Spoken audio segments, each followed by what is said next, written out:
नमस्कार।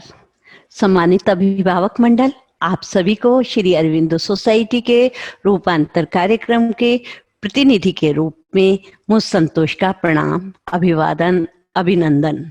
शिकागो में एक बार श्री विवेकानंद जी से किसी फॉलोवर्स ने, वहां के फॉलोवर्स ने, उनके वहां के व्यक्ति ने पूछा, स्वामी जी, मुझे तो आपके यहाँ की स्त्रियों को देखकर बहुत तरस आता है, बहुत ही ज्यादा मुझे उनके ऊपर सहानुभूति होती है। विवेकानंद जी ने पूछा, क्यों? तो बोले, देखिए, हमारे देश में तो कोई स्त्री पायलट बन रही है, कोई साइंटिस्ट बन रही है, कोई डॉक्टर बन रही है, कोई मैनेजर बन रही है, पर आपके यहाँ की स्त्रियां तो हाउसवाइफ ही बनी हुई हैं, सिर्फ वो घर का काम करती हैं और ये और क्या कहते हैं, रहती हैं। उनका तो कोई एक बहुत छोटा सा दायरा है। तो स्वामी विवेकानंद ने उनकी तरफ देखा और मुस्कुराए, बोले, जी, मुझे तो आपके यहाँ के संतान को लेकर के सहानुभूति होती है, उनके प्रति दया भावना आती है कि उनको उनकी माता का स्नेह मिलता ही नहीं।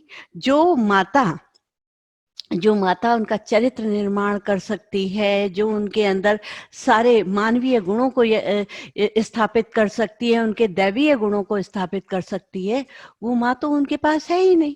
तो मेरी माँ, मेरे देश की माँ, मेरे देश की स्त्री ज्यादा महान है, जो कि वहाँ के हर बालक को चरित्रवान बनाती है, संस्कारों से युक्त बनाती है, मानवीय गुणों को देती है और दैवीय गुणों को का समावेश करती है।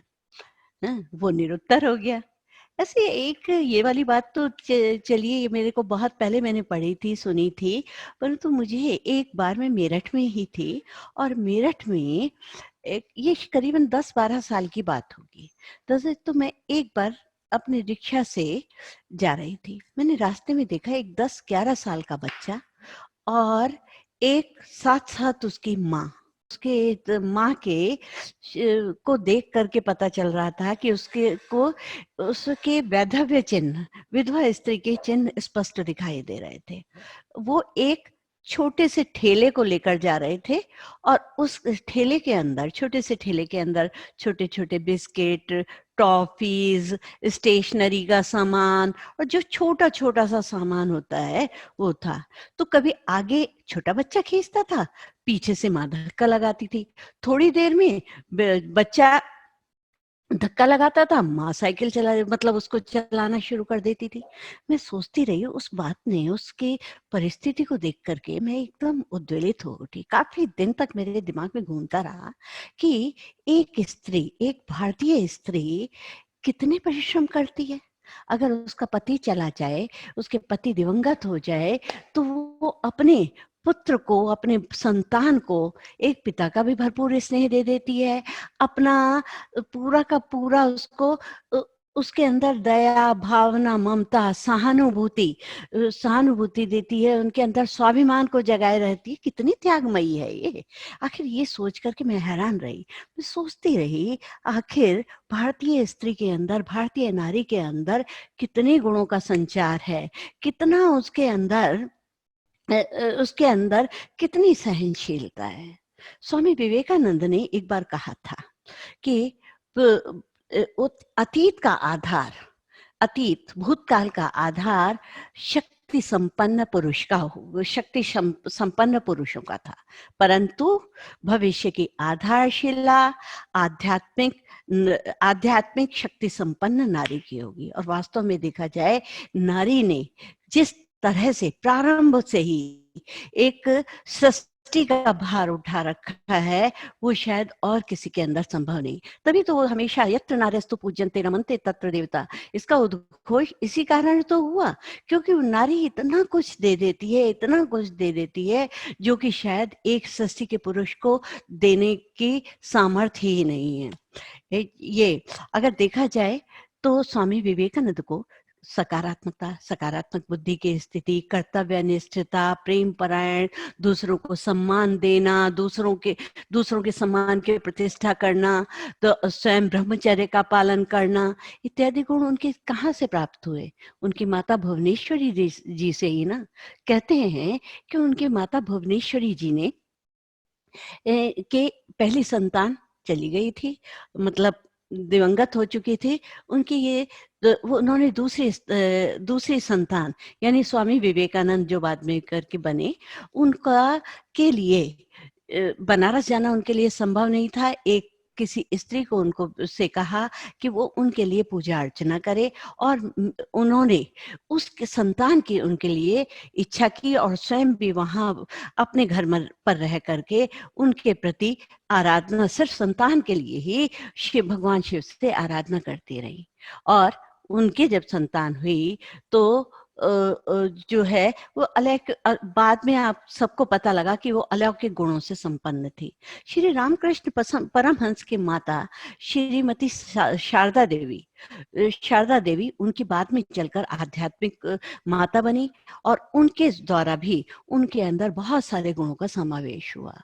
ये माता शारदा देवी ने, रामकृष्ण हंस की पत्नी शारदा देवी ने कहा कि इस बालक में मुझे हमेशा शिव का रूप दिखाई देता है, और अपने पति में मुझे काली देवी की स्थापित मूर्ति दिखाई देती है। दोनों ही दैवीय गुणों से संपन्न थे, तो वो सब कहाँ से आया?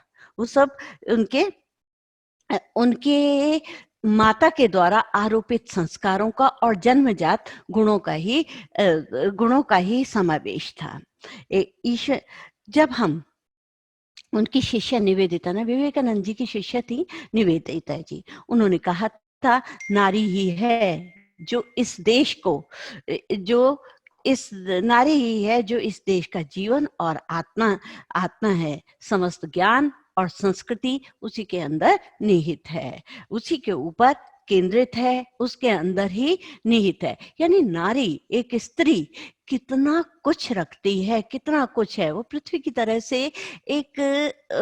तरह से भार को ढोने वाली है, संयम, त्यागमयी है कि उसके ऊपर वो कितना कुछ उर्वरा होते हुए भी वो कितना कुछ मनुष्यों को देती है, कितना उनका भार को वहन करती है। उसी प्रकार से हमारी भारतीय स्त्री है।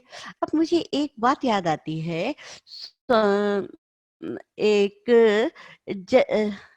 ये स्वामी विवेकानंद जी, मदन मोहन मालवीय जी की। मदन मोहन मालवीय जी जिस समय उत्पन्न होने वाले थे, उनकी माता को प्रसव पीड़ा थी, इतनी अधिक प्रसव पीड़ा, वो बिल्कुल प्रसव पीड़ा से व्याकुल थी, और उनके पति बाहर टहल रहे थे, यानी मदन मोहन जी के पति बाहर टहल रहे थे। इतने में कोई व्यक्ति आया, तो उससे उन्होंने बताया कि इस समय ये समस्या घर में है, मतलब ये स्थिति घर में है, समस्या तो नहीं कही जा सकती पर एक स्थिति है। तो उन्होंने उनसे कहा कि मेरी पत्नी प्रसव पीड़ा से वो व्याकुल है, और थोड़ी देर में संतान की प्राप्ति मुझे होने वाली है।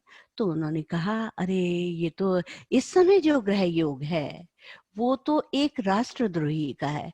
यदि इस समय आपकी पत्नी संतान को जन्म देती है तो वो वह संतान राष्ट्रद्रोही होगी। ये बात उनके मदन मोहन मालवीय जी की माता को पता चली। उन्होंने तुरंत निर्णय लिया और एकदम कहा कि मेरी चारपाई पर मुझे कस के बांध दिया जाए, और बांध करके इस चारपाई को उल्टा कर दिया जाए, यानी मेरा सिर नीचे और मेरे पैर ऊपर। ये तो सोच करके अब उसके लगभग वो 24 घंटों तक उस स्थिति में बनी रही। आप सोचिए कि उन्होंने कितनी वेदना सही होगी, कितनी पीड़ा सही होगी, कितनी परेशानी सही होगी। और उन्होंने उसके बाद जो संतान को जन्म दिया, उसके विषय में तो सारा संसार जानता है कि मदन मोहन मालवीय जी ने कितना कुछ बनारस हिंदू विश्वविद्यालय का शिक्षा के प्रति कितना कार्य किया। ये बात मुझे एक किसी में सभा में गई हुई थी, वहां पर ये आपका चैनल है, ये आस्था चैनल के जो संस्थापक हैं, उन्होंने ये बात वहां पर कही थी। मैं आश्चर्यचकित रह गई कि यहाँ की माता कितना कुछ संतान के लिए सह पाती है, कितना कुछ कर पाती है और उस संतान को सिर्फ़ इस पृथ्वी पर लाने के लिए उसे चाहे कितने भी कष्ट सहना पड़े, वो सब सहती है। आपको मैंने शायद बताया था कि जब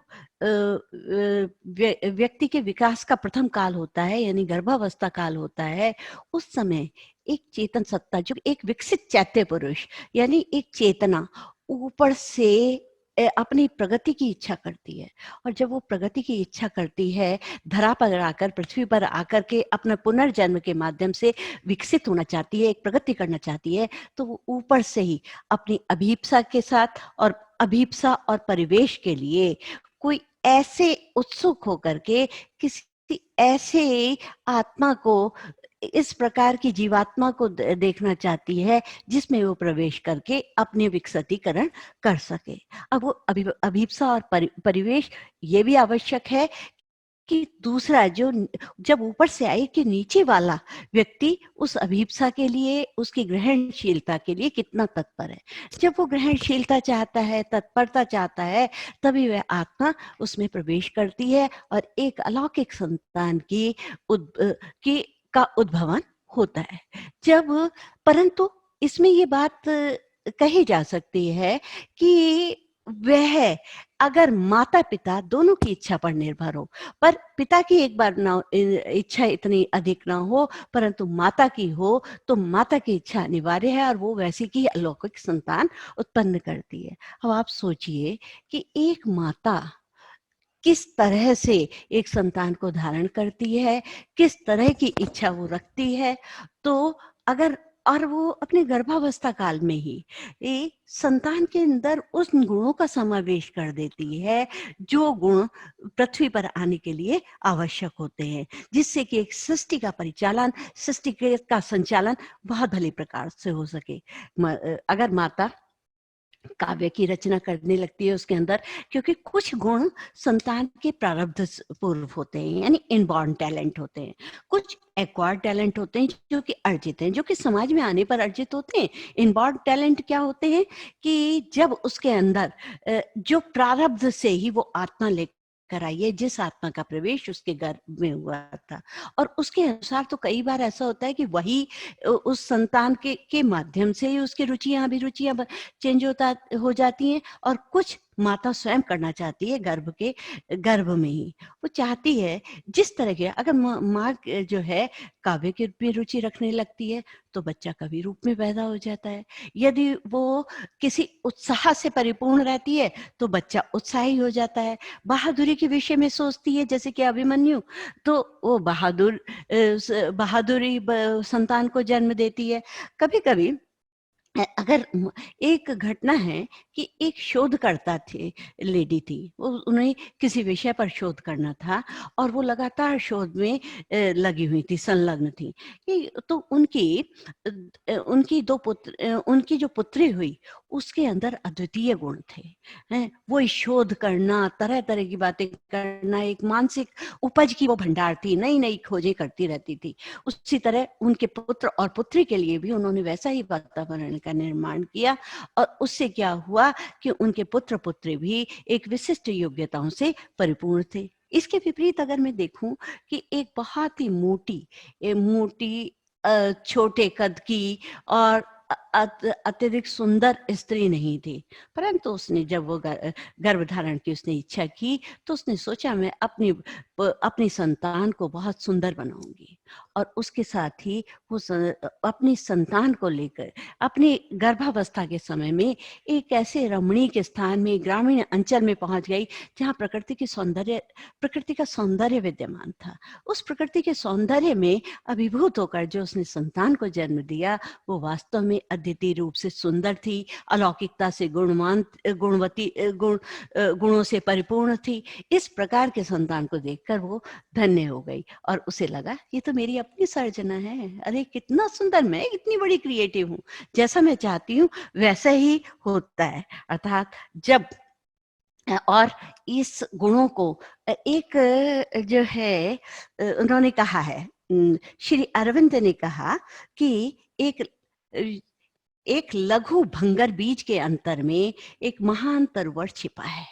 एक लघु भंगर बीज में एक महान तरवर छिपा है। एक जीन में जीन परमाणु में एक मनीषी कैद है, और एक लघु वीर्य में एक आणविक तत्व है, और यही विकसित हो एक विजेता और ऋषि हो जाता है। आप सोचिए, श्री आज मैं जो भी बात कर रही हूँ, जो भी आपको बता रही हूँ, वह शब्द मेरे हैं पर भाव सारे श्री माँ और श्री अरविंद के हैं। तो उन्होंने, और इस प्रकार के संतान को, उस प्रकार के उसको गर्भ में धारण करके कौन जन्म देता है? एक जननी और एक माता। तो क्योंकि इस कुछ जब बच्चा आता है तो उसके अंदर कुछ इनबॉर्न टैलेंट होते हैं, जैसे मैंने पहले बताया, कुछ एक्वायर्ड टैलेंट होते हैं, अर्जित होते हैं, जो कि उसको समाज में प्राप्त होते हैं। और इन सबको कौन सींचता है? इन गुणों का सिंचन कौन करता है? एक माँ। एक माँ उसके अंदर से उन सारे अद्भुत गुणों का, अलौकिक गुणों का सिंचन करती है, जिसे परिवेश में आकर, एक वातावरण में आकर एक सुयोग्य नागरिक के उसमें होता है, और धीरे धीरे एक स्वस्थ समाज का निर्माण होने लगता है। तो आइए आपको बताऊं, मुझे एक कवि की एक कविता इस समय ध्यान आ रही है, जो मैं आपको सुनाती हूँ। थोड़ा सा उसमें मैंने लिखा भी हुआ है। गहरी छांव है गर जिंदगी, गहरी छांव है गर जिंदगी, एक धूप है अम्मा, धरा पर कब कहाँ तुझसा कोई स्वरूप है अम्मा। अगर ईश्वर कहीं पर है, उसे देखा कहाँ किसने, धरा पर तो तू ही ईश्वर का कोई रूप है अम्मा। सुलाने के लिए मुझको तो, सुलाने के लिए मुझको तो खुद जागी रही अम्मा, सिरहाने मेरे देर तक अक्सर बैठी रही अम्मा। मेरे सपने में तितली फूल तभी तक थे, मेरे सपने में तितली फूल तभी तक थे, मुझे आंचल में अपने जब लेके लेटी रही अम्मा। न ये ऊंचे, जरा सी देर होने पर सबसे पूछती अम्मा, जरा सी देर होने पर सबसे पूछती अम्मा, पलक झपके बिना दरवाजे को ताकती अम्मा। हर एक आहट पर उसका चौंक पड़ना, हर एक आहट पर उसका चौंक पड़ना, फिर दुआ देना, देना मेरे घर लौट कर आने तक बराबर जागती अम्मा। बड़ी छोटी सी रकम से घर चलाना जानती थी, बड़ी छोटी सी रकम से घर चलाना जानती थी, कमी थी पर बड़ी खुशियां जुटाना जानती थी। मैं खुशहाली में भी रिश्तों में दूरी ही बना पाया, गरीबी में भी हर रिश्ता निभाना जानती थी अम्मा। न ये ऊंचाई सच्ची है, न ये आधार सच्चा है, न कोई चीज सच्ची है, न ये संसार सच्चा है, मगर धरती से अंबर तक युगों से लोग कहते हैं, अगर सच्चा है तो कोई जग में माँ का प्यार सच्चा है। इस सारी कविता के अंतर्निहित आप सारी माँ के सारे गुणों को जान लेंगे। माँ का प्यार ऐसा नहीं है कि अभी चला है, एक शाश्वत है, निरंतर है, वो एक वात्सल्य की मूर्ति है, भावना का प्रतिरूप है। और इसी के अंदर, क्योंकि इस नारी के अंदर छिपा हुआ है चेतना, प्रेरणा और उत्साह, वो इसी के माध्यम से माध्यम से एक व्यक्ति की दिव्यता को पूर्ण बनाने में लगती है। श्री माँ ने कहा था, वास्तविक आध्यात्मिकता जीवन से वैराग्य लेने में नहीं है। जो हमारी वास्तविक आध्यात्मिकता है, जो हम आध्यात्मिक गुणों का संचार स्वयं में करते हैं, वो उनसे पलायन करने में या वैराग्य लेने में नहीं है, बल्कि जीवन को दिव्य पूर्णता से पूर्ण बनाने में ही है। संतान वास्तव में ईश्वर की एक अमूल्य भेंट है। जब हम भेंट को देते हैं किसी को, तो उससे बहुत अच्छी तरह से उसको चेक करते हैं ना। तो ईश्वर भी उसे 9 महीने माँ के पेट में, माँ के गर्भ में रखकर उसको चेक करता है, उसकी गतिविधियों को, उसके संतुलन को, सारा उसका विकास करता रहता है। परंतु जब इंसान के पास वो गिफ्ट आता है, तो क्या उसी ढंग से संभाल पाता है, सहेज पाता है? वो तो क्या करता है, कई बार उसका रैपर तक नहीं खोलता। अब बच्चे के अंदर सारे के सारे गुण विद्यमान हैं, यानी वो लिखना भी चाहता है, जब वो क्रिएटिविटी उसके अंदर बनी हुई है, वो लिखना भी चाहता है, पेन उठाता है, टेढ़ी मेढ़ी रेखाएं खींचता है, कोई भी पुस्तक को लेता है उसको पढ़ने की कोशिश करता है। परंतु हम क्यों कहते हैं, हम जबरदस्ती उसके प्रति पीछे पड़ेंगे, नहीं बेटा पढ़, नहीं ये पढ़ ये पढ़। अरे बच्चा सहज भाव से सारी की सारी चीजें पूछता चला जाता है। हमें श्री माँ ने एक बार कहा कि हमें संख्या की जरूरत नहीं, हमें संख्या की जरूरत नहीं है, हम चुनी हुई संतान चाहते हैं। हम ये नहीं चाहते कि हमारे पास बहुत सारे हों, मतलब हमारे पास क्वांटिटी की आवश्यकता हमें नहीं है, हमें क्वालिटी की आवश्यकता है। हम उन जीवंत आत्माओं को हम चाहते हैं। हम नहीं चाहते कि कोई भी संतान, हमारे पास ढेर सारी संतान हो जाए, हैं, परंतु हम क्या चाहते हैं कि एक ऐसी दिव्य आत्मा की, दिव्य चेतना वाली संतान, जीवंत आत्माओं को हम चाहते हैं। जैसे कि कहा भी है हमारे यहाँ संस्कृत में एक श्लोक आता है, एके नापि सुपुत्रेण सिंही स्वपति निर्भयम। एक ही अच्छे पुत्र के द्वारा सिंघनी जो है, सिंघनी आराम से सोया करती है, क्योंकि उसको अपने सुपुत्र की क्वालिटी पर भरोसा होता है। परंतु सहेव दशभी पुत्र, सहेव दशभी पुत्र भारम वहति गर्दभी। परंतु 10 पुत्रों के होते हुए भी जो गधी होती है वो अंत तक भार ढोती रहती है। तो जब हम, वो कहते हैं ना, पूत कपूत तो का धन संचय, पूत सपूत तो का धन संचय। तो एक पुत्र जो है वही आपके जीवन को सुख में बना सकता है। 10 पुत्र होते हुए भी आपको जीवन का सुख प्राप्त नहीं हो सकता। तो इसलिए संतान को योग्य कौन बना सकता है? तो क्या होता है कि आप एक चीज सोचिए, आपने सबने महाभारत पढ़ी हुई है। महाभारत में 5 पांडव थे, पर वो 100 कौरवों पर भारी थे। क्यों? क्योंकि सबके अंदर, उन 5 पांडवों के अंदर, सबके अंदर अपनी अपनी कला कुशलता थी, और उनकी कुशलताएं 100 कौरवों पर भारी पड़ जाती थी। कैसे? जैसे अर्जुन धनुर्धारी थे, भीम गदाधारी थे, गदा में निपुण थे, उनकी टक्कर का कोई नहीं था। और आपके युधिष्ठिर जो थे वो भाला फेंकने में बहुत उस्ताद थे। तो यानी सारे के सारे पांडव जो हैं वो अपने कौशल में अत्यधिक निपुण थे। उनके समक्ष कोई होता ही नहीं था। तो ये सारे के सारे टैलेंट को, इन संतान के सारे टैलेंट को कौन पहचानता है? उसकी माँ ना। और माँ क्यों पहचानती है? क्योंकि वो भावना का प्रतिरूप है। उसकी बुद्धि उसी के संतान की बुद्धि के अनुरूप चलती है, उसको एक संयमित देती है, संतुलित रूप देती है। उसकी अपनी सर्जना, और सबसे ज्यादा उसको क्यों उसके लिए सजगता बनी रहती है? क्योंकि उसकी वो अपनी सर्जना है, उसने उसका निर्माण किया है, उसकी क्रिएटिविटी है, तो उसको वो क्यों नहीं संभाल कर रखेगी? तो और क्या होता है कि बालक की इनर ट्यूशन है ना, बालक की इंट्यूशन, जैसे कि मैंने आपको शायद इसमें बताया था, तो इनर ट्यूशन जो है वो माँ की, अपने आप ही माँ की ओर जाती है। बच्चा किसी के पास नहीं जाता, छोटा सा बच्चा एकदम माँ की उसको गंध अच्छी लगती है, माँ का स्पर्श को पहचानता है, माँ की गंध को पहचानता है, माँ की पुकार से वो सुनता है, सब कुछ तो बच्चा पहचानता है। उसके वाइब्रेशंस उसको अटैच करती है, उसके वाइब्रेशन से वो अट्रैक्ट होता है और उसी की तरफ भागता है। क्यों? क्योंकि माँ उसकी माँ है, और माँ के लिए वो उसकी संतान है, तो उसके प्रति उसके अंदर एक अटैचमेंट बना होता है। अब कई बार तो ऐसा होता है, कबीर दास ने एक शब्द कहा, एक पद लिखा था, उसमें बीच की पंक्ति में आपको सुना रही हूँ। कर गही केश करे जो घाता, कर गही केश करे जो घाता, तऊ न हे तो उतारे माता।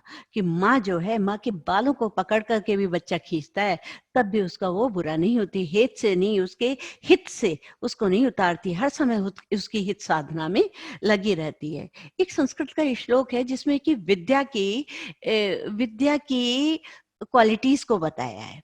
हैं कि विद्या हमें क्या-क्या देती है, ज्ञान हमें क्या प्रदान करता है। उसकी प्रथम पंक्ति है, मातेव रक्षति पितेव हिते नियुङ्क्ते, यानी कि ज्ञान माता के समान रक्षा करता है और पिता के अनुसार वो हित में लगाता है। तो यानी ये तो सर्वविदित है, ज्ञान तक भी ये बात कह रहा है कि वो माता सबके सब प्रकार से संतान की रक्षा करती है। एक माता ही तो है कि वो बालक के उत्पन्न होने से पहले से ही उसकी रक्षा में तत्पर हो जाती है। तो क्यों नहीं होगा इस तरह का?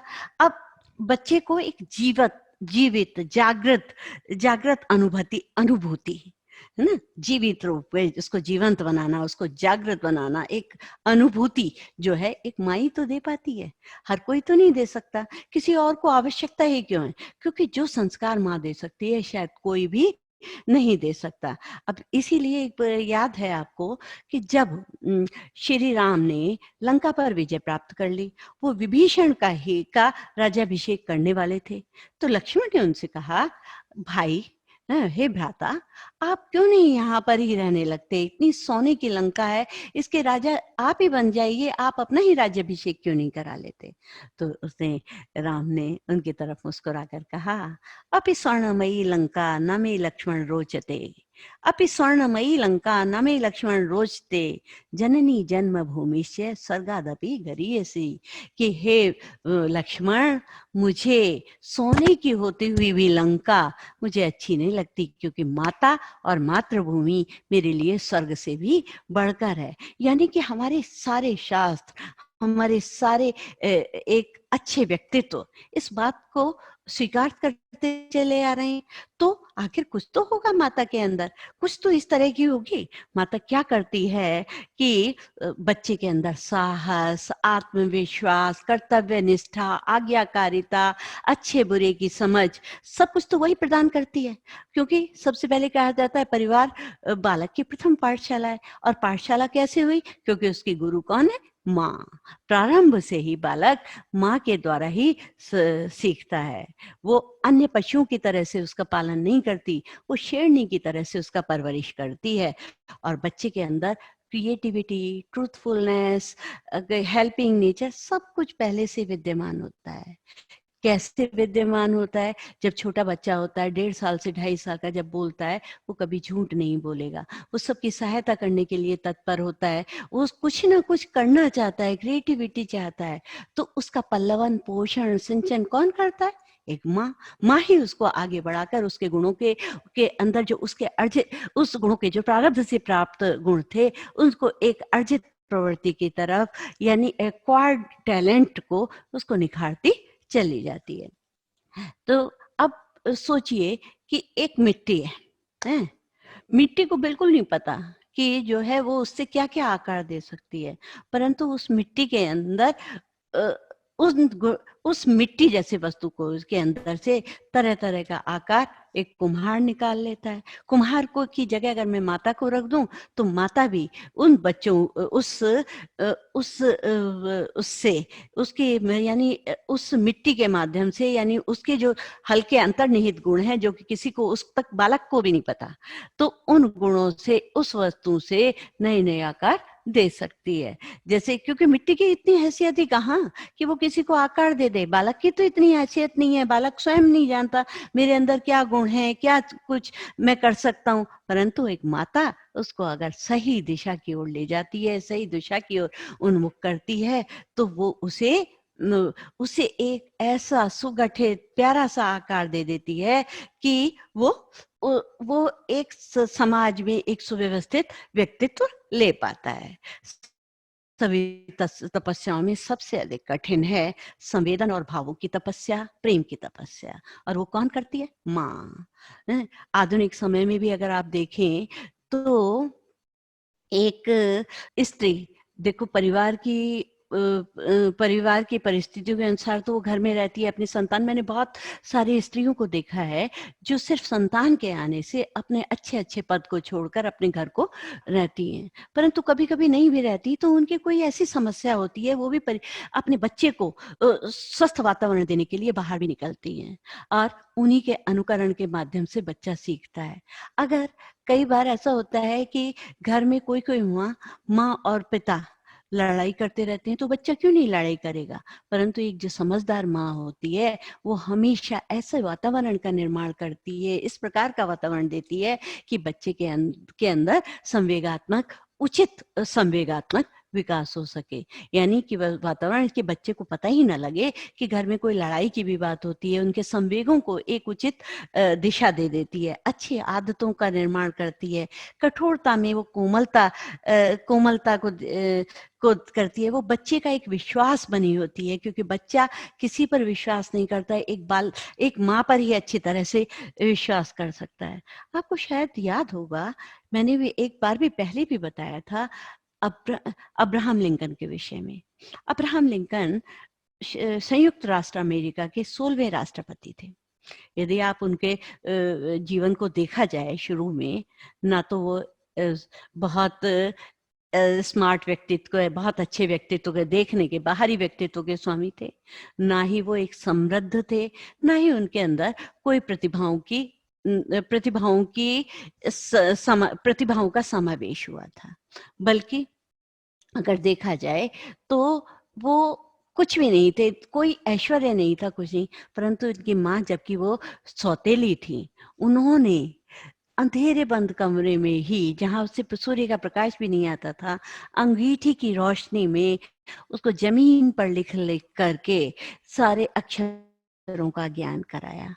उसके अक्षर ज्ञान से ही उसके अंदर इतना पढ़ाई के प्रति रुचि हो गई कि वो हर किसी की पुस्तक लेकर पढ़ना चाहते थे। और एक बार, जब मैं शॉर्ट में सुना रही हूँ, कि एक बार एक जमींदार के की ली हुई पुस्तक उनके पास आ गई और रात में सारी रात उनका घर टपका, तो पुस्तक भीग गई। जब उसने वहां जाकर के उसको, जमींदार को, वो पुस्तक दिखाई, तो उन्होंने कहा, इस पुस्तक के फलस्वरूप तुम्हें 1 हफ्ते मेरे खेतों में काम करना पड़ेगा। अब्राहम लिंकन ने वो सारा काम किया, तो 1 हफ्ते तक। परंतु उस काम करने पर भी उनके अंदर कोई निराशा नहीं थी, थकान नहीं थी, कोई अपने अंदर उपेक्षित होने का भाव नहीं था। बल्कि उनके अंदर क्या था, ये पुस्तक अब मेरी हो गई है, ये पुस्तक। और वो उन्होंने आगे चलकर दास प्रथा को समाप्त करके करीबन अनेकों बार चुनाव हारे हैं, परंतु एक योग्य राष्ट्रपति के स्थान को, उन्होंने पद को विभूषित कर दिया। जिस समय पहला उनका इंटरव्यू हुआ राष्ट्रपति पद पर होते हुए, तो जब उनसे पूछा गया, तो उन्होंने सबसे पहला वाक्य यही कहा, आज मैं जहां पर हूँ, जिस जगह हूँ, वो सिर्फ मैं अपनी माँ के वजह से हूँ। क्योंकि उसने उनके अंदर इतने गुणों का समावेश कर दिया था। उनके अंदर आत्मविश्वास की भावना, कभी ना हारने की भावना, कि हमेशा जुझारू होकर के कार्य करने की भावना, और सबके प्रति ममत्व की भावना, एक कर्तव्यनिष्ठ होने की भावना, सब उनके द्वारा ही समाविष्ट हुई। तो इसी तरह से तो हम लोग क्या करते हैं, स्वयं में सुधार लाएं। जो हम माँ हैं, आधुनिकता की दौड़ में पीछे न घूमें, स्वयं में सुधार लाएं, और बच्चे को इस तरह से चलना सिखाएं, उन्हें समझाएं कि रास्ते नहीं बदले जाते, रास्तों पर चलना सीखना होता है। रास्ते में कंकड़ भी मिलेंगे, पत्थर भी मिलेंगे, कटीली झाड़ियां भी मिलेंगी, नदियां भी मिलेंगी, गहरे गड्ढे भी मिलेंगे, परंतु उस राहों से आप किस तरह से चलना सीखें। उनके अंदर एक इस प्रकार की एक स्पष्ट स्थिति पैदा करें। जरूरी नहीं है कि आप उसके अंदर बहुत ज्यादा उनको लाड़ प्यार दें, पर उनके साथ उस समय खड़ी रहें जब उनकी आवश्यकता हो। क्या होता है कि एक पौधे को नियमित रूप से जल देना जरूरी नहीं है, बार बार जल देना नहीं है। तो क्योंकि अगर आप रोज जल देते रहेंगे, तो पौधा अपनी जड़ों को नीचे तक नहीं फैला पाएगा। और जबकि आवश्यक क्या है, जड़ों को नीचे फैलाना। अगर आपकी जड़ जितनी ज्यादा नीचे फैली होंगी, वो ऊपर उतना ही ऊंचा उठेगा और पल्लवित, पुष्पित और फलीभूत होगा। परंतु यदि आप रोज उसे खूब लालन पालन, लाड़ प्यार देती रहेंगी, तो हमेशा ध्यान रखिए कि वो स्वस्थ और विकसित नहीं हो पाएगा। उसको एहसास दिलाइए कि तू इस घर का दिया है। यानी हर परिवार के अंदर, सबके अंदर एक फीलिंग होनी चाहिए, मैं दिया हूँ। दिया मतलब ज्ञान का दीपक जलाने वाला, और एक तरह से दिया यानी प्रदान करने वाला, कि मैं देता हूँ। मैं सभी गुणों को, सहानुभूति के, प्रेम के, कर्तव्य परायणता के, साहस के, सब तरह के गुणों को हमेशा प्रदान करने वाला हूँ। और ये सब कौन करती है? एक माँ। अब सोचिए, जो हम उसमें देखना चाहते हैं वो ही हम अ, जो हम देखना चाहते हैं उसी प्रकार की भावना का हम अपने अंदर निर्माण करें। और बच्चे को देख करके हम सोचें कि हमें इसको क्या बनाना है। सबसे पहले उसकी प्रतिभाओं को जान लें, और उसकी प्रतिभाओं को जान करके उसके अनुकूल उसका वातावरण का सृजन करें, जिससे कि बच्चा स्वस्थ रूप से विकसित हो सके। आपको एक अल्बर्ट आइंस्टीन का उदाहरण मालूम है? अल्बर्ट आइंस्टीन प्रारंभिक विद्यालय में गए, प्रारंभिक विद्यालय से आए, और आकर उन्होंने एक बंद एनवलप अपनी माँ को दिया। माँ को जब उन्होंने दिया तो माता ने उसको देखा, खोला और पढ़ा, फिर अपने बच्चे के गाल को थपथपाया।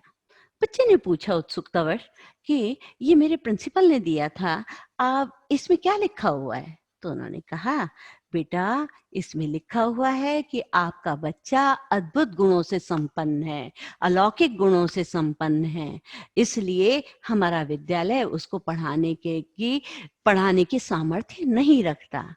और आगे से आपको विद्यालय जाने की कोई आवश्यकता नहीं, मैं स्वयं पढ़ाऊंगी। और उन्होंने उसको पढ़ाना शुरू किया। और आप उसके विषय में कहने की तो आवश्यकता नहीं, उसके कितने आविष्कार हैं, कितना कुछ है, एक नाम है, एक विश्व में उसका नाम है।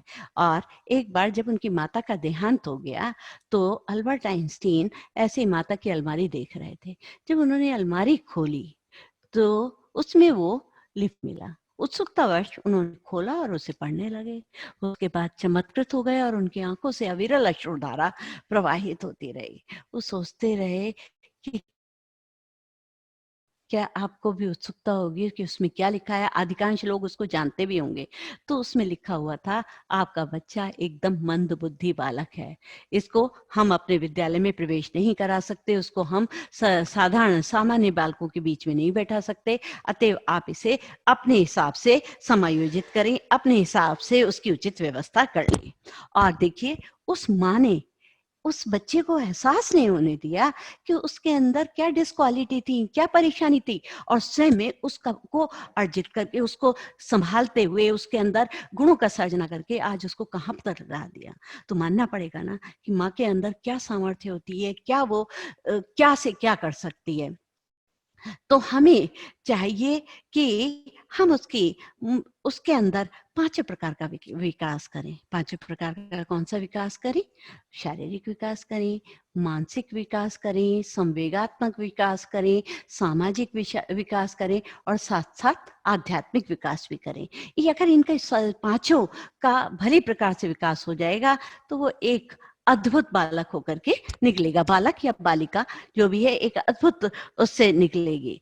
और एक माँ अपनी बालिका को बहुत अच्छी तरह से समझ सकती है, क्योंकि वो स्वयं भी तो बालिका रही है।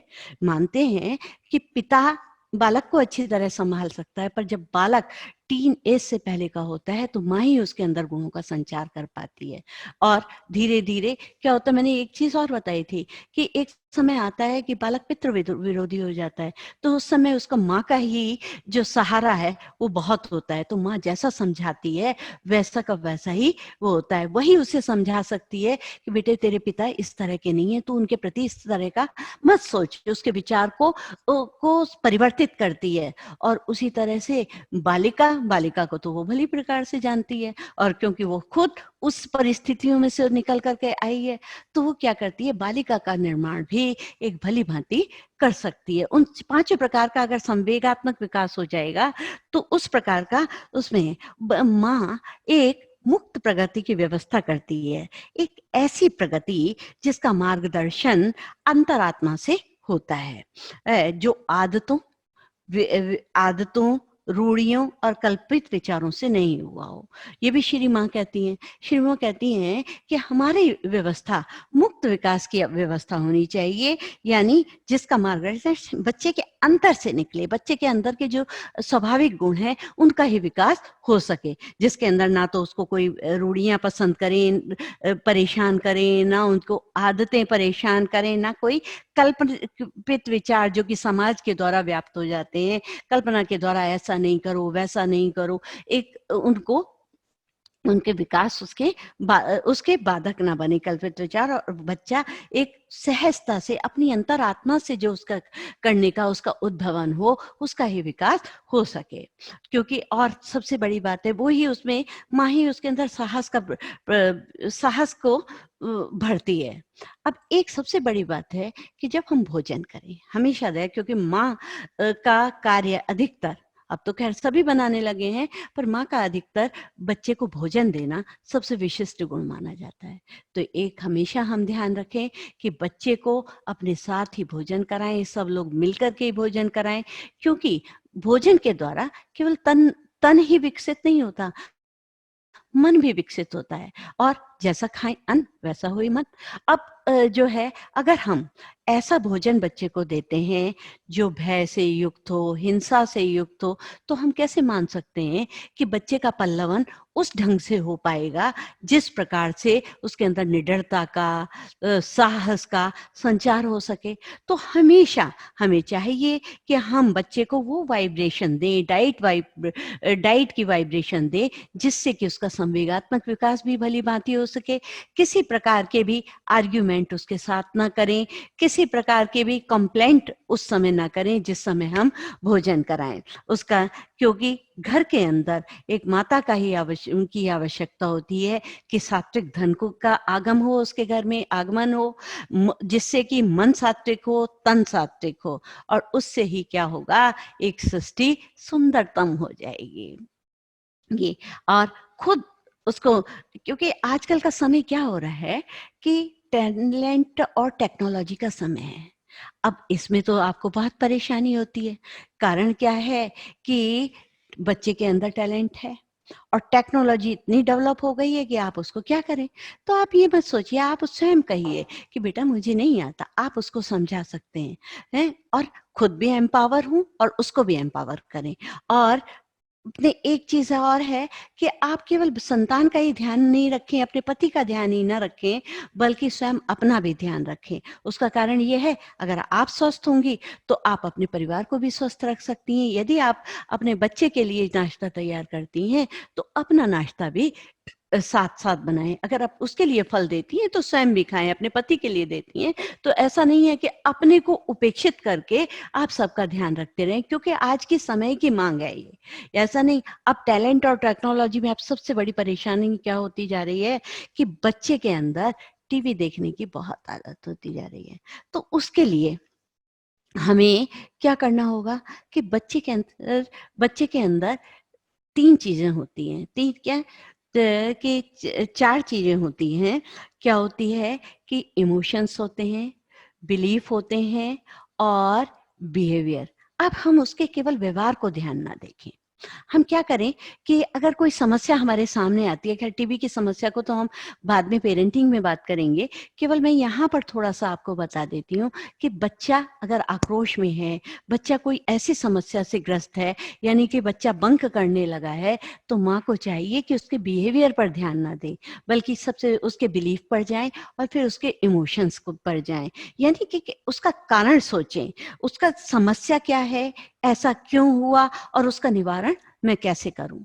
तो अगर हम इस तरह, यानी उसके इमोशन के अंदर आप एंट्री करें, इमोशनल एंट्री उसके अंदर करें, उसके इमोशंस को समझें, और उसके इमोशंस को जब आप समझेंगे तो क्या होगा कि अपने आप से आपको उसका कारण समझ आएगा, और आप बच्चे से ये नहीं कहेंगे कि आपने ये गलत किया, बल्कि कहेंगे वो व्यवहार गलत था, वो चीज गलत थी, बेटा आप बच्चे आप बिल्कुल गलत नहीं हो, बल्कि वो जो आपसे काम किया गया वो गलत है।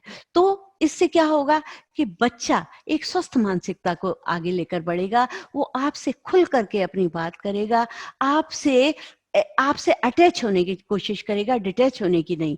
कि कहीं ऐसा ना हो कि अगर आपने डाँटना शुरू कर दिया, मारना शुरू कर दिया, तो बच्चा अगली बार से आपको बात नहीं बताएगा और वो अपने दोस्तों के साथ दोस्तों को ज़्यादा प्रमुखता देने लगेगा और उनके साथ-साथ ही अपनी सारी बातों को बाँटने लगेगा। ऐसा ना हो कि आपका बच्चा आपसे डिटैच होकर कहीं और गलत काम कर रहा हो। तो हमेशा ध्यान रखिए। अब मान लीजिए उसके अंदर कभी जो है हम चाहें तो संकल्प से ही सिद्धि होती है। हम बच्चे के अंदर अगर चाहते हैं कि उसके अंदर पीयर प्रेशर ना हो, यानी साथ के लोगों से उसके अंदर प्रेशर ना हो, उसके इमोशंस उग्र ना हो, तो हमें उसके लिए 3 चीज़ें तो करनी पड़ेंगी। सबसे पहले कि हमें उसके पर कंट्रोल नहीं करना है, उसको क्रिटिसिज़्म नहीं करना है, उसको कंपेयर नहीं करना है। कभी भी एक बार मैंने ये सेशन दे चुकी हूँ कि बच्चे की तुलना हम कभी किसी से ना करें। बच्चे के अंदर अपनी स्वाभाविक प्रवृत्तियाँ होती हैं, उसी का वो विकास करता है। उसको कंट्रोल करने की कोशिश करते हैं, तो उसको जितना हम दमित करते हैं, तो और उग्र रूप से ऊपर को निखर के कर आती हैं। अगर हम उसको क्रिटिसिज़्म करते हैं, तो वो आपसे दूर भागता चला जाएगा और उसको इमोशन स्ट्रेस बिल्कुल ना दें, उसके अंदर विश्वास ना हो, उसको हमेशा अप्रूवल दें कि तूने ठीक किया, उसने को एप्रिसिएशन दें, उसको प्रशंसा करें कि उसके कार्यों की हम प्रशंसा करते रहें। उसके अगर वो टीवी देखता है तो तार मत काटिए उसका, बल्कि उसको अन्य कामों की तरफ लगा करके या उसको करने के लिए मोबाइल को उसको छुपा कर ना रखें, उसके अंदर और उग्रता आएगी, बल्कि उसको दूसरे कामों में लगाकर एक सही दिशा और स्वयं को अपने अंदर सबसे बड़ी बात है स्वयं को संभालना पड़ेगा। आपको, आपके पति को, आपके वातावरण को वैसा वातावरण बनाना पड़ेगा जैसे आप एक संतान का चाहते हैं। क्योंकि क्या होता है कि हम 21 दिन के अंदर-अंदर जैसा हम काम करने लगते हैं, वो हम उसके अभ्यस्त हो जाते हैं, हमारी वो प्रकृति बन जाती है। तो लगातार अगर हम वैसा काम करेंगे तो बच्चे के अंदर वैसे ही गुणों का विकास होता चला जाएगा। तो इस प्रकार से हम बच्चे को बदल सकते हैं। और सबसे बड़ी आजकल बड़ी परिस्थितियाँ होती चली जा रही हैं कि बच्चा जो है पिज़्ज़ा और बर्गर खाता जाता है। हैं? पिज़्ज़ा, बर्गर, दाल, चावल, सब्ज़ी, रोटी, दही के प्रति उसके अंदर उत्सुकता नहीं रहती। तो ये आपको समझाना पड़ेगा कि ये सब ये आपके पश्चिम की सभ्यता है, पूर्व की नहीं है। हमारा वातावरण इसके अनुकूल नहीं है, हमारा वातावरण जो भोजन हमें अच्छा मिल रहा है, उसी के अनुकूल है। तो कृपया उसी भोजन को खाना शुरू करें। पश्चिमी सभ्यता को हम अपने घर में ना आच्छादित करें, क्योंकि क्या है कि सीखो सीखें से एक बात सूरज के पास से, सीखें एक बात सूरज के पास से, जैसे वो भी जब पश्चिम में गया तो डूबा ही डूबा है। उसको हम लैपटॉप तो हम उसका इस्तेमाल करें, पर अपना नेकटॉप अपना ही इस्तेमाल करें, यानी बुद्धि हमारी हो, उसकी हम टेक्नोलॉजी ज़रूर इस्तेमाल करें।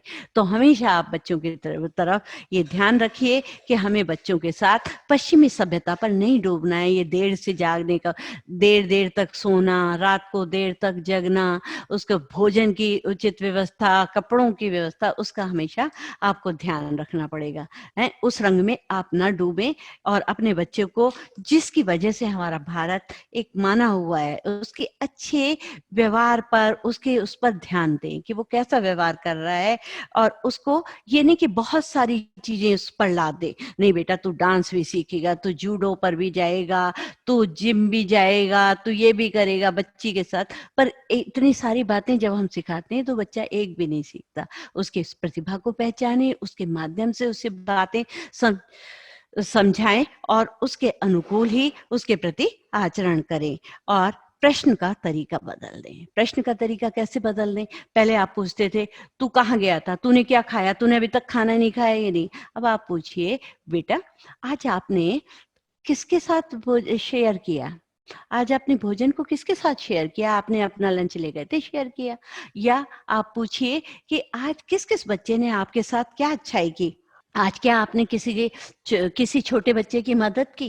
तो उससे क्या है, उसके अंदर सकारात्मकता आ जाएगी और आपने अनायास ही उसके अंदर इतने गुणों का संचार कर दिया कि वो एक स्वस्थ व्यक्ति हो गया। जो आपको संतान का सौभाग्य मिला है, उसको पूरी सावधानी के साथ संभालें, गलत प्रभावों से उसे बचाएँ, उसको आज़ाद छोड़ें और खुद को भी शानदार व्यक्तित्व बनाएँ, एक व्यक्तित्व में ढालें, क्योंकि 2 ही विरासत जो हम अपने बच्चों को दे सकते हैं, एक तो है जड़ें और दूसरे हैं पंख। तो नई पीढ़ी की जीत निश्चित है, हमेशा टकराव के बाद नई पीढ़ी एक नव-निर्माण को देती है। हम लोग कहते हैं ना, जैसे जनरेशन गैप है और क्या कहते हैं, हम क जनरेशन गैप है, तो हमेशा ध्यान रखिए, अगर जनरेशन गैप आ रहा है, उन दोनों की टकराव हो रही है, तो एक नया निष्कर्ष निकल कर आ रहा है और नव-निर्माण की का संयोजन हो रहा है। तो आइए, इसके साथ ही हम अपना सेशन समाप्त करते हैं। आपके सब बहुत-बहुत धन्यवाद। आप सबका इसमें जुड़े रहने का, आप उन सभी का मैं आभार प्रकट करती हूँ, जो लाइक करते हैं, शेयर करते हैं, देखते हैं और कमेंट्स में डालते हैं। आपका अनेकानेक रूप से हमारा हार्दिक धन्यवाद। पूरी अरविंद सोसाइटी आपका धन्यवाद, आपके लिए कृतज्ञ है। धन्यवाद।